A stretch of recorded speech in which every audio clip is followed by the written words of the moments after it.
नारायण नमस्कृत्यं नरं चैव नरोत्तमं देवीं सरस्वतीं व्यासं ततं जयमुदीरये नास्ति प्रदेशो नित्यं भागवतसेवया भगवती उत्तमं श्लोकैर्भक्तिर्भवति नयस्तके कृष्णाय वासुदेवाय देवकी नन्दनाय नंदगोपकुमाराय कृष्णाय गोविंदाय नमो नमः। मठ एको मठ बंदो श्रीमद् भागवतम। हरे कृष्णा हरे कृष्णा। जो கூடி இருக்கின்ற பரவாயில்லை என் தொட்டலாம் ரொம்ப போயிட்டே இருக்கு. அந்த மாதிரி கத்தி பேச முடியல. தண்ணி கேட்டேன்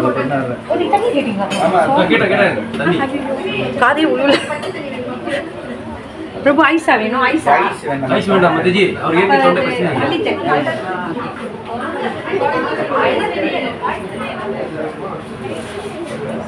हरे कृष्णा हरे कृष्णा। இங்க கூடி இருக்கின்ற மக்கள் அனைவருக்கும் என்னோட பணிவான வணக்கங்கள். சாப்பிட்டு கொண்டே கொஞ்ச நேரம் உங்க செவியை வந்து கொஞ்சம் செவியை கொடுத்து கேட்கணும்னு பணி அன்போடு கேட்டுக்கொள்கின்றேன். 5 நிமிஷம் 10 நிமிஷம் தான், ரொம்ப நேரம் பேச மாட்டேன், பயப்படாதீங்க. எதுக்காக இறந்தவங்களுக்கு காரியம் செய்யறோம், அந்த காரியமானது அதுக்கு பேரு என்ன என்ற விஷயங்கள் எல்லாம் நம்ம ஒன்று புரிஞ்சு கொள்ள வேண்டும். இப்போ உள்ள காலகட்டத்தில் என்ன நடக்குதுன்னா, சம்ரி வினோத், ஜக்கீர் நாயக் மாதிரி மக்கள்கள் வந்து நம்ம செய்கின்ற சாஸ்திர சம்பிரதாயத்தை ஈழனம் பண்ணிக்கிட்டு இருக்கிறார்கள். அப்ப நம்மளும் என்ன பண்ணிக்கிட்டு இருக்கோம்னா, சும்மா கற்பனைக்கேற்ப நம்மளும் ஒரு பதில் சொல்லிக்கிட்டு தான் இருக்கிறோம். அதுக்குள்ள தாற்பயங்கள் என்ன, அதுக்குள்ள இருக்கின்ற விஞ்ஞானம் என்ன இருக்கின்றதுன்னு நம்மளுக்கு தெரியாம இருக்குது. முதல் விஷயம், பகவான் பூமிக்கு வருகின்ற காரணம் என்னன்னா, பரித்ராணம் சாதுனா விநாசாய துஷ்கிருதம் தர்ம சம்பர்த்தனாத்தாயே சம்பவாமி யுகே யுகே. முதல் விஷயம், பகவான் பூமிக்கு வருகின்றது காரணம் என்னன்னா, தர்மத்தை நிலைநாட்டுறதுக்காகத்தான் அவர் வராருன்றாரு. முதல் தர்மம்னா என்ன என்ற விஷயம் நம்மளுக்கு புரியணும். பொதுவா மக்கள் கிட்ட போயிட்டு தர்மம்னு கேட்கும் போது அவங்க சொல்கின்ற என்னன்னா, தானம் தர்மம் தான் சொல்லுவாங்க. தானம் பண்ணாதான் தர்மம்ன்றாங்க. அது கிடையாது, அது தர்மம் கிடையாது, அது தானம். தானமும் தர்மமும் ஒன்று கலக்கக்கூடாது.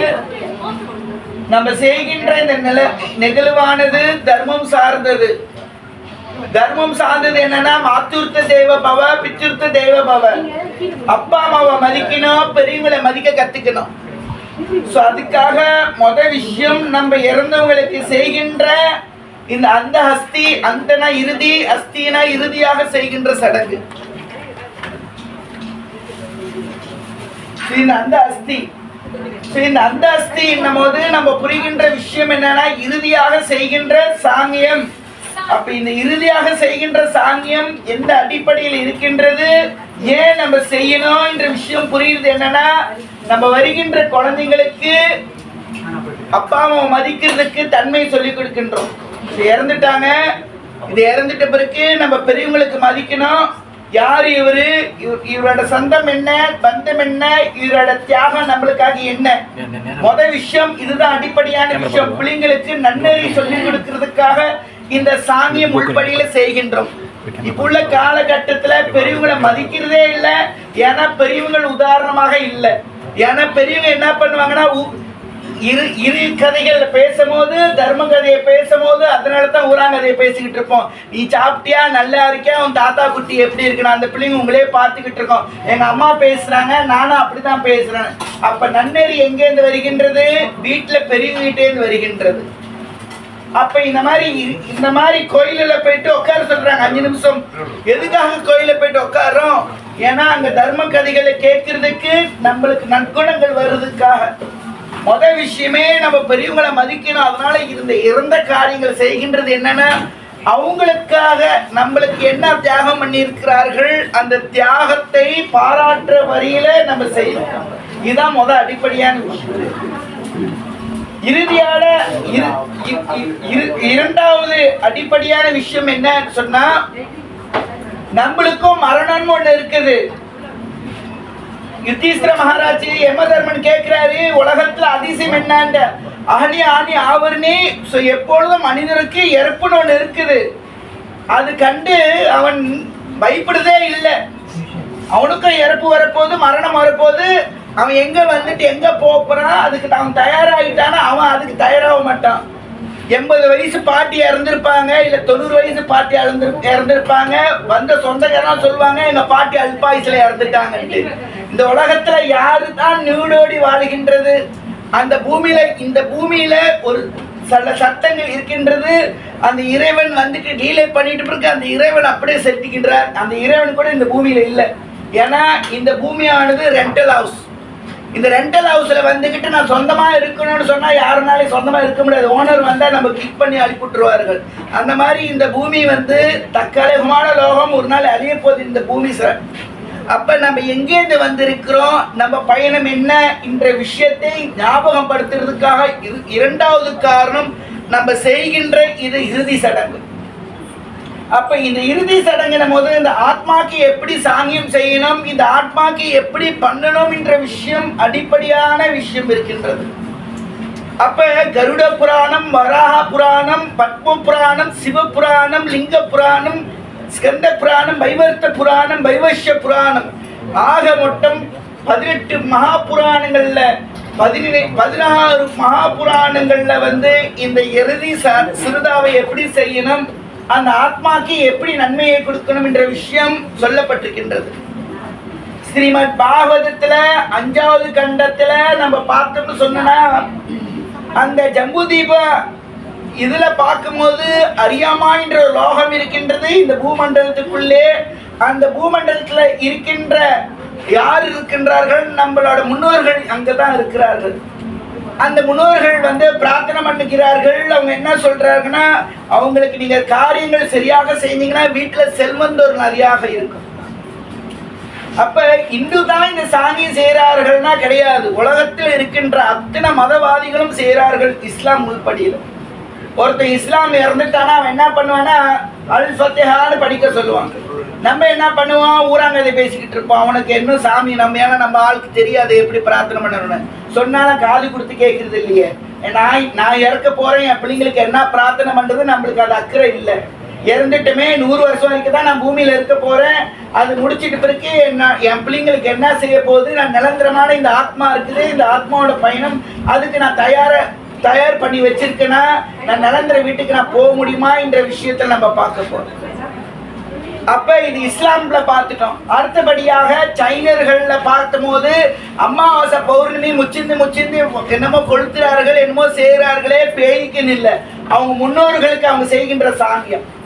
ஒரு காலத்துல 500 வருஷம் இந்தியா தங்க நிறைஞ்ச ஒரு நாடு. அது ஏன்னா அவங்க முன்னோர்களுக்கு செய்கின்ற சாங்கியத்தினால அதுல இந்த ஜம்புதீப பிரார்த்தனை 5வது கண்டத்துல ஸ்ரீமத் பாகவதத்துல சொல்லப்பட்டிருக்கு. என்னன்னா முன்னோர்களுக்கு செய்கின்ற காரியங்கள் செஞ்சீங்கன்னா செல்வந்தோராக நல்லா இருப்பீங்களாம். எப்ப இது விட்டமோ அந்த செல்வந்தோர் பெயர்மை. ஏன்னா பெரியவங்க நம்மளோட ஆசீர்வாதம் கிருபையை நினைத்து கொண்டு நம்மளோட பௌதிகமான ஆசை என்னவோ அது திருப்தி பண்றதுக்காக பெரியவங்க இருக்கிறாங்க. பிள்ளைங்களுக்கு சரியான படிப்பு வரலாம் கூட இருந்தா கூட அந்த ஆசீர்வாதம் பண்ணுவார்களாம். இது வந்து அங்க இருக்கின்ற முன்னோர்களோட ஆசை. ஏன்னா அப்பா அம்மா பிள்ளைங்கள் எப்போதும் நல்லா இருக்கணும்னு ஆசைப்படுவார்கள். ஸோ அதனாலதான் வந்து இந்த பெரியவங்களோட ஆசீர்வாதம் நம்மளுக்கு ரொம்ப முக்கியம். இந்த ஆத்மாக்கு நம்ம செய்கின்ற சாங்கியம் மனுக்கு நம்ம பார்க்காத மனுக்கு நம்ம பார்க்கும்போது அதை இறந்துட்டாரே, அவர் பொறுப்பு எடுத்துட்டா அவருக்கு எப்படி செய்ய போகுது, இந்த நிகழ்வு எப்படி போய் அவங்களுக்காக போய் சேர போகுதுன்ற விஷயம் பார்க்கும்போது ஆயஸ்டன் ஒரு வெள்ளைக்காரன் அவன் வந்து எழுதியிருக்கிறான். என்னத்த எழுதியிருக்கான்னா, இந்த சாங்கியம் எப்படி போய் எப்படி வந்து இறந்தவங்களுக்கு மறுபிறப்புன்னு இருக்குது. அவங்க இறந்துட்டாங்கன்னா அடுத்த பூர்ண ஜென்மம் ஞாபகம் இருக்கின்றது, அந்த வாசம் இருக்கின்றது. ஒரே அம்மா ஒரே அப்பா, அண்ணா பிள்ளைங்களுக்கு பல குணம் இருக்குது. ஒரே அம்மா ஒரே அப்பா ஒரே குணமாக இருக்க வேண்டும். வீட்டிலேயே பிள்ளைங்களுக்கு பல குணம் இருக்கின்றது. இந்த குணம் எங்கேருந்து வருகின்றது? பூர்ண ஜென்மத்தில் இருக்கின்ற வாசம்னால தான் இத்தனையும் இருக்கின்றது. அப்ப ஆயஸ்தன் என்ன சொல்றாருன்னா, இந்த மாதிரி 2000க்கு மேல இருக்கின்றது. 1 2 இல்ல, 2000க்கு மேல இருக்கிறது. இந்த நிகழ்வை தேடும் போது பூர்ண ஜென்மம் இருக்கின்றது. அப்ப அவன் எக்ஸ்பீரியன்ஸ் பண்றானுங்க இந்த வெள்ளைக்காரங்களாம். NDE NEP அர்த்தம். Near death experience. அந்த நியர் டெத் எக்ஸ்பீரியன்ஸ்ல பார்க்கும்போது இந்த ஆத்மா உடல் விட்டு பிரிகின்றது. ஆத்மா என்றது உண்மை என்றது விஞ்ஞானம் சொல்லுகின்றது. நம்ம உடல் அழிக்கிறோம், இந்த உடலுக்குள்ள ஆத்மா இருக்குது, இந்த ஆத்மா உருகிதம்னு விஞ்ஞானமே அது உருகிதம் பண்ணுகின்றது. அப்ப இந்த விஞ்ஞானம் உறுதியிடம் பண்ணுகின்றதுன்னா நம்ம எங்கேருந்து வரோம், எப்படி போனன்ற விஷயம் நம்ம புரிஞ்சு கொள்ள வேண்டும். நம்ம ஒரு விஷயத்தை கண்டு பயப்படுவோம், சாமியை நம்புறோமோ இல்லையோ, ஆனா பேய் பிசாசு கண்டு பயப்படுவோம். அந்த பேய் பிசாசு யாரு? நம்ம தான் ஒரு ஜீவனாக பூமியில இருந்து சரியான சாங்கியம் செய்யாதனால பேய் பிசாசியாக அழிவிடும். எடுத்தாலும் நம்ம சொல்லிடுவோம் நீ நரகத்துக்கு போயிடுவேன்ட்டு. ஆனா நரகத்துக்கு போறதுக்கே நம்மளுக்கு தகுதி வேணும். நம்ம பிள்ளைங்க சரியான சாங்கியம் செய்யலன்னா நம்ம பேய் பிசாசை தான் அழியணும்னு வேத சாஸ்திரம் சொல்லுது. அப்ப அதனால நம்மளுக்கு இந்த சாங்கிய சம்பிரதாயம் அழகாக கொடுக்கப்பட்டிருக்கின்றது. அதுல குறிப்பிட்டு இந்த பத்ம புராணத்துல சொல்லப்பட்டிருக்கிறது என்னன்னா, நம்மளுக்கு தெரிஞ்சது நல்லது செஞ்சா எங்க போவோம், கெட்டது பண்ணா இந்த சுரகமோ நரகமோ நிரந்தரமானு கேட்டா கிடையாது. நல்லது முடிஞ்சா திருப்பி பொறுப்பு எடுக்கணும், கெட்டது முடிஞ்சா திருப்பி பொறுப்பு எடுக்கணும். நல்லதும் கெட்டதும் நம்ம எப்பொழுதும் முடிச்சுக்கணும். இந்த சம்சாரத்திலே மாட்டிக்கிட்டு இருப்போம். அதனாலதான் ஆதிசங்கர் சொல்லுவாரு, புனனப்பி மரணம் புனனப்பி ஜனனம் சம்சார சட்டரே. திருப்பி பொறுப்பும் இறப்பும் எடுத்துக்கிட்டே இருக்கிறோம். யாருக்காச்சும் இங்க பொறுப்பு வேணும்னு கேட்டா யாரும் வேண்டாம்னு சொல்லுவீங்க. ஆனா பொறுப்பு வேண்டாம்னா அதுக்கு நீங்க தயாரா இருக்கீங்களா, அதுக்கு நீங்க தயார் நிலையில இருக்கிறீங்களா, அதுக்கு நீங்க வழி பண்ணிட்டீங்களா என்ற ஒரு கேள்வி கேட்டா அதுக்கு பதில் இல்லை. இப்ப பூமியில இருக்கிற வரைக்கும் எது நிரந்தரம் இல்லை. நீங்க சம்பாரிச்ச வீடும் உங்களோட கிடையாது, நீங்க சம்பாரிச்ச காடியும் உங்களோட கிடையாது, உங்ககிட்ட இருக்கின்ற பேங்க் பேலன்ஸும் கிடையாது. அதனாலதான் ஒரு பாடுவாங்க, வீடு வர மனைவி, அப்புறம் வீதி வர உறவு, காடு வரை பிள்ளை, கடிச்சு வரை யாரோ. நீங்க எவ்வளவுதான் சேர்த்தாலும் உங்களோட வீடு காடி வச்சு புதைக்க முடியுமா? நான் முன்னாடி ஒரு வீட்டில் இறப்பு, அவங்க என்னை கூப்பிட்டு இருந்தாங்க. நான் சொன்னேன் பிள்ளைங்கள் இருக்க என்னால் வர முடியாதுன்ட்டு. அப்போ அவங்க சொன்னாங்க, அந்த அம்மா சொன்னாங்க, என் வீட்டுக்காரு இந்த முழு கொண்டாமணியமா 5 யூனிட் வச்சிருக்காரு, ஆனால் அவரோட பிரேதத்தை வீட்டுக்குள்ளே வைக்க முடியல, அவருக்கு தனியாக ஒரு பாடலில் வச்சு செய்கிறோம் பிரபுன்னாங்க. சொந்த வீட்டிலே கூட சாங்கியம் செய்ய முடியாத நிலைகள் நடந்து கொண்டு இருக்கின்றது. அப்போ அந்த வீடு நம்மளோடைய கிடையாது. வீடு கூட கொண்டு போய் புதைக்க மாட்டாங்க. மனைவி சொல்லுவாங்க, அப்பா கணவரே நீ தான் எனக்கு கடிச்ச வரைக்கும் வரண்டு, சரி பரவாயில்ல நான் கூட சேர்ந்து புதைக்கிறேன், இல்லை சேர்ந்து இறக்கிறேன்னா முடியுமா, போகுமா? போக மாட்டேன். நீ என்ன இப்படி சொல்றீங்கன்ட்டு. இல்லை வீடு மாத்திரம் பிரச்சனை இல்லை, நீங்கள் உங்கள் வீட்டுக்காரு தானே இல்லாமல் இருக்க மாட்டீங்களே, நம்ம வீடை மாற்றிக்கணும், யாராச்சும் வரீங்களோ அதுவும் மாற மாட்டீங்க. ஏன்னா நான் வாழ்ந்த வரைக்கும் தான் இருப்போம். அப்ப நான் தயாரா இருக்கிறேனா, என் பிள்ளைங்களுக்கு நான் வழி பண்றேனா, நான் போய் சேருகின்ற பயணம் என்ன, நான் எங்கேருந்து வந்திருக்குன்னு ஒரு கேள்வி இன்னொருக்கு யாராச்சும் கேட்கிறோமா? இந்த விஷயத்தை நான் எங்க தேடணும், நான் நிரந்தரமா ஒரு இடத்துல இருக்கணுமே.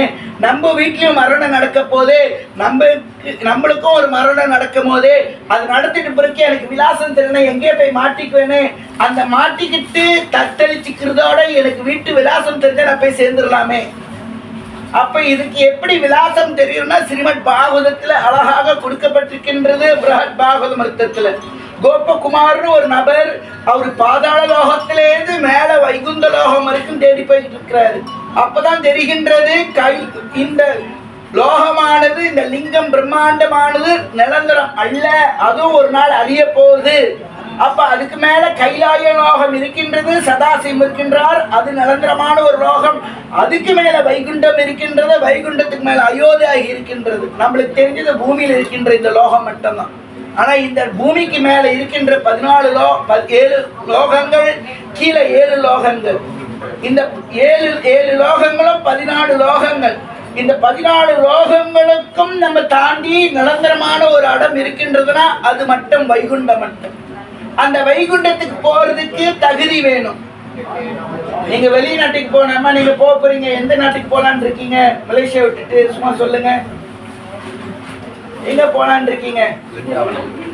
நீங்க சொல்லுங்க, எங்க போலான்னு இருக்கீங்க? இல்ல மலேசியா விட்டு எங்கேயாச்சும் போறதுன்னா எங்க போக போறீங்க? சும்மா சுத்தி பார்க்கறதுக்கு. நம்ம ராஜஜீவன் உங்களுக்கு டிக்கெட் கொடுக்க போறாருன்னு வச்சிருந்தா எங்க போலான்னு இருக்கீங்க? யூகே. யூகேக்கு நான் யூகேக்கு போறேன்னு டிக்கெட் வாங்கிட்டு போக முடியுமா? போக முடியுமா? போக முடியுமாமா? அந்த யூகேக்கு போறதுக்கு உங்களுக்கு என்ன தேவை? விசா தேவை. அந்த விசா இஷ்யூ பண்ணணும். அந்த விசா டக்குனு இஷ்யூ பண்ணிடுவானுங்களா? இல்லை. உங்களோட கெட்டது இருக்கா நல்லது இருக்கான்னு உங்களோட பின்னால பாப்பாங்க. அப்புறம் பேங்க் பேலன்ஸ் இருக்கா, நீ போற நோக்கம் என்ன, அப்பதான் நீங்க யுஎஸ்க்கு போக முடியும். நீங்க நினைச்சானா யுஎஸ்க்கு போக முடியாது. இந்த பூமியில இருக்கின்ற இன்னொன்னு ஒரு நாட்டுக்கு போறதுக்கே விசா தேவைப்படுது, காசு தேவைப்படுது, கான்டாக்ட் லெட்டர் தேவைப்படுது. அப்ப ஆன்மீக லோகத்துக்கு போறதுக்கு இந்த 3 விஷயம் நம்மளுக்கு தேவைப்படுது. அதுக்கு நான் தயார் பண்ணியிருக்கேனா, நான் ரெடி பண்ணியிருக்கேனான்ட்டு நீங்க ரெடியா இருக்கீங்களான்னா கிடையாது. நம்மளுக்கு நேரம் இருக்கு. என்ன மாதிரி நேரம் இருக்குது? ரஜினிக்கு எப்ப பர்த்டே, சிவாஜிக்கு எப்ப பர்த்டே, விஜய்க்கு எப்ப பர்த்டே, இதெல்லாம் தேடுறதுக்கு நம்மளுக்கு டைம் இருக்கு. கல்யாணத்துல அடுத்ததுல சீரியல் என்ன நடக்க போகுது, அப்புறம் சிறுகாடை ஆசையில என்ன நடக்க போகுது, இந்த மாதிரி சீரியல்கள்லாம் நம்மளுக்கு ஆர்வம் இருக்கும். ஆனா நம்மளுக்கு என்ன பேரு நாடகம் சொன்னீங்க? சிறுகாடை காசு. சரியா சொன்னா அந்த ஸ்டேட்டஸ்ல பாக்குறேன். அடுத்தது வாட் கோயிங் டு ஹேப்பன், இது எப்படி எனக்கு தெரியும்னா அந்த ஸ்டேட்டஸ், உங்களோட ஸ்டேட்டஸ்ல போறது தான் கண்டுபிடிக்கிறேன். Next what is going to happen next சிறுகாடை காசை. வாட் டு ஹேப்பன் ஏ னு போட்டு ஏஹ் னு போட்டுச்சு. அது என்னது நாடகம் தெரியல, உங்களுக்கு தெரியல. சோ இந்த மாதிரி நிறைய டிவி இந்த மாதிரி ஸ்டேட்டஸ் தான் பாக்குறேன். ஆனா உங்களுக்கு என்ன ஆக போகுதுன்னு கேக்குறீங்களா? கடைசி வரைக்கும் நான் யார் என்கிட்ட இருக்க போறார்கள். அதனாலதான் இந்த மாதிரி இறுதி காரியமான விஷயம் நம்மளே ஞாபகப்படுத்துது. உனக்கு மரணம் வரப்போகுது, நீ தயாரா இருக்கியா, நீ தயார் நிலையில இருக்கியா? இந்த மாதிரி விஷயங்கள்லாம் நீங்க தேடணும். இறந்துட்ட பிறகு செய்கின்ற சாங்கியம் மாசிக்கா பிண்டம் 16 நாள் இந்த மாதிரி விஷயங்களா செய்வாங்க. எளிய முறையில ஒரே விஷயம், ஞான கண்டம் கர்ம கண்டம். இந்த ஞான கண்டம் இருந்தாலும் கர்ம கண்டம் இருந்தாலும் உத்தமமானது இந்த ஞானத்துக்கும் கர்மத்துக்கும் பக்தி. இந்த பக்தி இருந்தால் மட்டும் போதும். காக்காக்கு தன் கொஞ்சி பொன் கொஞ்சி போல நீங்க என்னதான் பாவம் பண்ணியிருந்தாலும் அந்த இறைவன் கிட்ட சரணகதி அடைஞ்சீங்கன்னா அவன் திருநாட்டுக்கு கொண்டு போயிடுவான். அதுக்கு ரொம்ப சுலபம் தான். நீங்க செய்ய வேண்டியது, ஒரு வீட்டுக்கு ஏற்ப காரியத்துக்கு போனீங்கன்னா நீங்க என்னதான் செலவு பண்ணாலும் அந்த ஆத்மாக்கு பலன் போய் சேரனா நீங்க ஒரே விஷயம் செஞ்சாலே போதும். அதாவது இந்த நாம ஜபம் மட்டும் அவங்களுக்கு உதவும். அதனால சேர்ந்து சொல்லும், ஹரே கிருஷ்ணா ஹரே கிருஷ்ணா கிருஷ்ணா கிருஷ்ணா ஹரே ஹரே, ஹரே ராமா ஹரே ராமா ராம ராம ஹரே ஹரே. எவ்வளவு காரியங்கள் குண்டுபி கோகர்ணனுக்காக செஞ்சார். ஆனா எவ்வளவு காரியம் செஞ்சாலும் அந்த ஆத்மாக்கு விடுதலை இல்ல. இன்று சிவபெருமானே பார்வதி கிட்ட பத்ம புராணத்துல சொல்றாரு.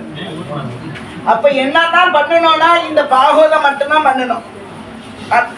யாரோ ஒருத்தர் என்கிட்ட கிளாஸ்ல கேட்டாரு, ஒரு கருமாரி வீட்டுக்கு போயிருந்தேன், உங்க கடவுள் என்ன அவ்வளவு நல்லவரா, அவன் கெட்டது பண்ணிருப்பா சேர்த்துக்கோங்கன்னு கேட்டேன். அவர்கிட்ட மறுபடியும் ஒரு கேள்வி கேட்டேன், உலகத்துல இருக்கின்ற கெட்டது அனைத்தும் உன் மகன் செஞ்சுட்டார், நீங்க பெத்த மகன், அவர் அப்பான்னு உங்க வீட்டுக்கு வந்தா சேர்த்தீங்களா சேர்த்திக்க மாட்டீங்களான்னு ஒரே ஒரு கேள்விதான் கேட்டேன். அதுக்கு பதில் வாய் அடிச்சுட்டு, இல்ல நான் என்ன பேசுனேன், உங்களுக்கே உங்க பிள்ளைங்க சதை துடிக்குதுன்னா உலகத்தில் இருக்கின்ற அத்தனை ஜீவனுக்கு அப்பான பரமாத்மா ஒரு ஜீவனோட கெட்டதை பார்க்க மாட்டாரு. என் குழந்தை என்கிட்ட வருதே, திருந்ததுக்கு ஒரு வாய்ப்பு கொடுப்பான்னு அவர் சேர்த்துக் கொள்வார். இதுதான் கடவுளோட கருணை சொரூபமானது. அதனால இந்த ஸ்ரீமத் ஈசோபனிஷால பாத்தீங்கன்னு சொன்னீங்கன்னா வாயுர் அனிலம் காத்து காத்தாட போகின்றது. அஷ்ய பஷ்மந்தம் சரீரம், இந்த உடல் சரீரம் அழிகின்றது. ஓம் கிருத்தோ ஓம் கிருத்தோ. இறைவனே நான் செய்த விஷயத்தை நான் மறந்தாலும் நீ மறக்க கூடாது, எப்போதும் நீ மறந்து ஞாபகம் வச்சு கொண்டு கொள்ளணும், நீ என்னை கொண்டு போகணும் சொல்லி இந்த பொருளாகும். அப்ப இந்த கோகர்ணன் என்ன பண்றாருன்னா பாகவதம் சப்தம் படிக்கிறார். இந்த பாகவதம் சப்தம் படிச்சு எந்த சாங்கம் செஞ்சிருந்தாலும் பாகவதம் மட்டுமே விடுதலை விடுதலை விடுதலை சொல்லி நன்றி வணக்கம். 10 நிமிஷம் தான் பேச சொன்னாங்க, 5 நிமிஷம் எடுத்துட்டேன், மன்னிச்சிருங்க. ஹரே கிருஷ்ணா ஹரே கிருஷ்ணா கிருஷ்ணா கிருஷ்ணா ஹரே ஹரே, ஹரே ராம ராம ராம ஹரே ஹரே. இறுதியாக நான் சொல்றேன், நம்மளுக்கும் ஒரு மரணம் வரப்போகுது, அதுக்கு தயாரா இருங்க. உங்க பிள்ளைங்க உங்களுக்கு சாங்கியம் செய்யல என்ன செய்யலன்னா நீங்க எங்க போய் மாட்டிக்க போறீங்க? பூமியிலே கஷ்டப்பட்டுட்டீங்க. அதனால இருக்கிற வரைக்கும், இந்த ஆயுள் இருக்கிற வரைக்கும், அதனால இந்த பக்தி தொண்டியே கதி கதி கதி என்று நான் சொல்லவில்லை, பத்ம புராணத்தில் சிவனே சொன்ன விஷயத்தை உங்களுக்காக மறுபடியும் சொல்லிவிட்டேன். அதனால நீங்க என்ன செய்யுங்க, இந்த நாமமற்ற ஜபம் பண்ணுங்க. இதுக்கு வழி என்று சொல்லி ஹரிநாம ஹரிநாம ஏவ ஹரிநாம ஹரிநாம ஏவ கேவலம் கலம் நாஸ்தி ஏவ நாஸ்தி ஏவ நாஸ்தி கதி அன்யதா. வேற வழி இல்ல, வேற வழி இல்லைன்னு சொல்லி நன்றி வணக்கம். ஹரே கிருஷ்ண. ஸ்ரீமத் பாகவதம் கி சில பிரபுபாதி கி ஜெய். கௌர பிரேமானந்தே. இப்ப நான் சாப்பிடுவேன்.